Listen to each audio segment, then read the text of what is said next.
જીવન પિતા બાપના પ્રેમી નામમાં આપ સર્વનો હું રમેશ તતારોત અમારી આ ગુજરાતી બાઇબલ રીડિંગ ચેનલ પર હૃદયથી સ્વાગત અને આવકાર કરીએ છીએ. આ સમય આપણા નિત્યના ક્રમ મુજબ બાઇબલ વાંચનનો છે અને આ બાઇબલ વાંચન આજના દિવસનું જે એસ્તરનું પુસ્તક આપણે વાંચી રહ્યા છીએ તેના 8મા અધ્યાયમાં આપણે આજે પહોંચ્યા છીએ. તો આપણે પિતા બાપને ટૂંકી પ્રાર્થના કરીશું અને આજના વચનમાં જઈશું. જીવન પિતા પરમેશ્વર, તમારો આભાર માનીએ કે તમે અમને આ સમય આપ્યો કે અમે તમારા જીવંત વચનો વાંચીએ, સમજીએ અને જીવનમાં ઉતારીએ. તેને માટે તમારો આભાર તો ઉપકાર માનીએ છીએ. આ વચનો જે ભાઈ બહેનો સાંભળે છે એ સગડાઓની ઉપર તમારી આશીષની વર્ષા થવાનો. આ વચનો વાંચવાને માટે અમારી સહાયતા મદદ કરો. અમારી વિનંતી તમારા પુત્ર ઈસુ મસીહના નામમાં સાંભળીને તેને માન્ય કરો પિતા. આમીન. એસ્તરનું પુસ્તક અને તેનો 8મો અધ્યાય. શાહી ફરમાનથી યહૂદીઓ પોતાના દુશ્મનો પર સામા ત્રાટક્યા. તે દિવસે અહાશ્વેરોસ રાજાએ યહૂદીઓના શત્રુ હામાનનું ગરબાર એસ્તર રાણીને સોંપ્યું.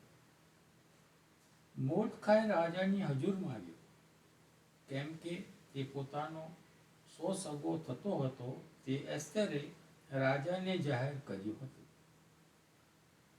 રાજાએ પોતાની મુદ્રિકા હામાનની પાસેથી પાછી લઈ લીધી હતી. તે કાઢીને તેણે મોર્દખાઈને આપી. એસ્તરે મોર્દખાઈને હામાનના ગરબારનો કારભારી ઠરાવ્યો. એકવાર ફરીથી એસ્તર રાજાની હજુરમાં બોલી અને તેને પગે પડીને આંખમાં આંસુ લાવીને તેના કાલાવાલા કર્યા. અગાગી હામાનનું યોજેલું નુકસાન તથા યહૂદીઓની વિરુદ્ધ તેણે રચેલું કાવતરું રદ કરવું જોઈએ. ત્યારે રાજાએ એસ્તરની સામે સોનાનો રાજદંડ ધર્યો. એટલે એસ્તર ઉઠીને રાજાની હજુરમાં ઊભી રહી. તેણે કહ્યું, જો આપની મરજી હોય અને જો મારા પર આપની કૃપા દ્રષ્ટિ હોય અને આ વાત આપને યોગ્ય લાગતી હોય અને આપની આંખોને હું ગમતી હોઉં, તો રાજાના સર્વ પ્રાંતોના યહૂદીઓનો નાશ કરવાના ઈરાદાથી અગાગી હમાદાતાના પુત્ર હામાને જે પત્રો લખ્યા હતા તે રદ કરવાનો હુકમ આપવો જોઈએ. કેમ કે મારા લોક પર જે વિપત્તિ આવી પડવાની છે તે મારાથી સી રીતે જોઈ શકાય, અથવા મારા સગાનો નાશ મારાથી સી રીતે જોઈ શકાય. ત્યારે અહાશ્વેરોસ રાજાએ એસ્તર રાણીને તથા યહૂદી મોર્દખાઈને કહ્યું, જુઓ, હામાનના ગરબાર મેં એસ્તરને સોંપ્યા છે અને તેને તેઓએ ફાંસી પર લટકાવ્યો છે, કારણ કે તેણે પોતાનો હાથ યહૂદીઓ પર નાખ્યો હતો.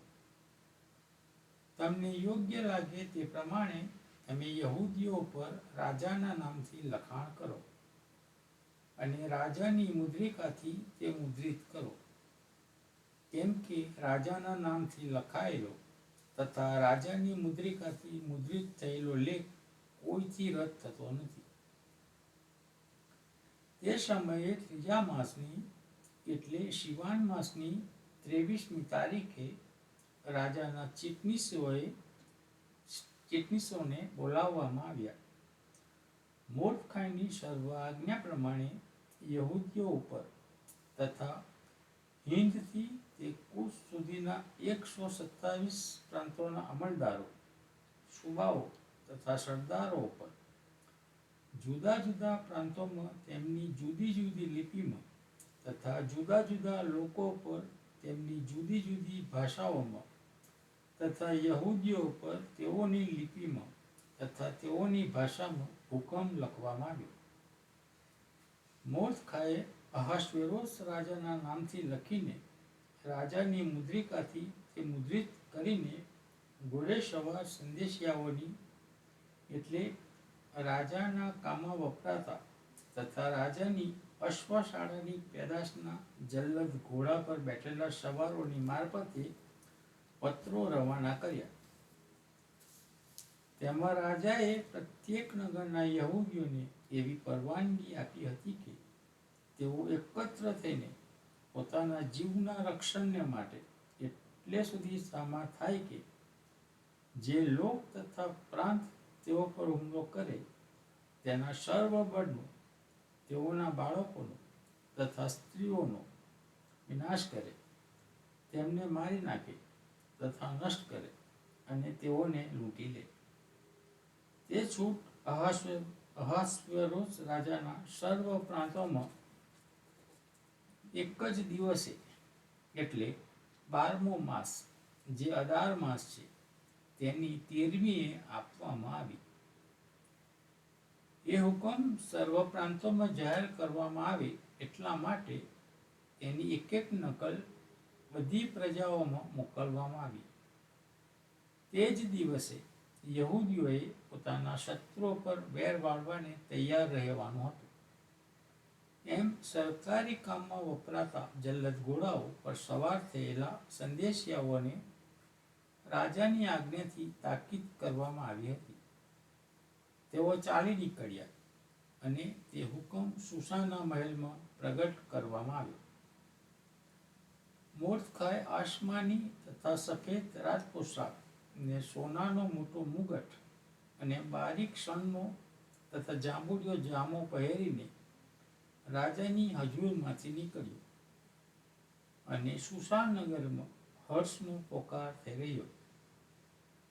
થયેલા હર્ષાનંદને લીધે યહૂદીઓ તેજોમય થયા અને તેઓને માન પણ આપવામાં આવ્યું. સર્વ પ્રાંતોમાં અને નગરોમાં એટલે જ્યાં જ્યાં રાજાની આજ્ઞા અને તેનો હુકમ ગયો ત્યાં ત્યાં યહૂદીઓને હર્ષ પ્રદર્શિત કરવા માટે મિજબાની કરવાનો એ શુભ દિવસ બની રહ્યો. અને તે દેશના લોકમાંના ઘણા તો યહૂદી થઈ ગયા, કેમ કે તેઓને યહૂદીઓનો ડર લાગ્યો હતો. પ્રભુ આ વાંચેલા વચનોને પુષ્કળ આશીર્વાદિત કરો અને સમજવાને માટે અમને બુદ્ધિ જ્ઞાન પણ આપો. પ્રાર્થના કરીએ. અહીંયા આકાશ જનું રાજ્ય સ્થાને પૃથ્વી જનું પાયાસ્થાન એવા અમારા મહાન અને સનાતન પરમેશ્વર પિતા, અમે તમારો આભાર માનીએ છીએ બાપ કે તમે અત્યાર સુધી મેં સાચવ્યા, સંભાળ્યા અને તમે એમને જીવન પ્રભુ મળ્યા છો અને અમારા જીવનમાં સુંદર દિવસ અને સુંદર તક આપી તમારા પવિત્ર વચનો વાંચવાને માટે. એના માટે પણ અમે તમારો પુષ્કળ આભાર માનીએ છીએ. તમારા વચનો પર પુષ્કળ આશીષ અને કૃપા આપજો. જે તમારા બાળકો પ્રભુ પિતા તમારા વચનો સાંભળે છે પ્રભુ, એક એકના હૃદયમાં તમે વાત અને વ્યવહાર કરજો પ્રભુ, અને એ લોકોને પુષ્કળ આશીષ અને કૃપા આપજો. એમની જે કંઈ જરૂરત હોય સગળી તમે પૂરી પાડજો અને આ વચનો દ્વારા કોક આત્મા તમારી ગમ ફરે એવું તમે થવા દેજો. હજુ સુધી જ્યાં કંઈ તમારા વચનો પહોંચ્યા નથી એ જગ્યાએ તમારા વચનો પહોંચે, તમને લોકો ઓળખે પ્રભુ, અને એક એક બાળક પ્રભુ તમારી ગમ ફરે એવું તમે થવા દેજો. કોઈ પણ બાળક નાશમાં ન જાય પ્રભુ એવું તમે થવા દેજો. પ્રભુ પિતા, જ્યાં જ્યાં તમારું નામ લેવાય છે, લોકો ઉપવાસ સહિતની પ્રાર્થનાઓ કરે છે પ્રભુ, ત્યારે આંસુ સહિતની પ્રાર્થનાઓ કરતા હોય છે, ત્યારે એક એકની પ્રાર્થનાઓને તમે જવાબ આપજો. જે લોકો બીમાર છે, અમે જાણીએ છીએ નથી જાણતા, ઘણા ઘરમાં હશે, ઘણા હોસ્પિટલમાં હશે, ત્યારે એક એક વ્યક્તિને પ્રભુ તમારો નિરોગી ઘાયલ હાથનો સ્પર્શ કરો અને સાજાપણું આપો. અને ડૉક્ટરોના હાથ અને દવાઓને પણ તમારો હાથ મૂકજો અને પ્રભુ આશીર્વાદિત કરજો અને એ લોકો પ્રભુ સાજા થાય, તમારો મહિમા કરે એવું તમે થવા દેજો. જે ઘરમાં મરણે પ્રવેશ કર્યો હોય એ દુઃખિત પરિવારને પણ તમારા આત્મિક દિલાસાથી ભરપૂર કરજો બાપ. અને વહાલાઓના જવાથી જે ખોટ પડી હશે ત્યારે પ્રભુ પિતા એ લોકોના આંસુ તમે લૂજો અને જે કંઈ જરૂરત પ્રભુ સગળી તમે પૂરી પાડજો. એ તો પછી અમે ખાસ પ્રાર્થના કરીએ છીએ.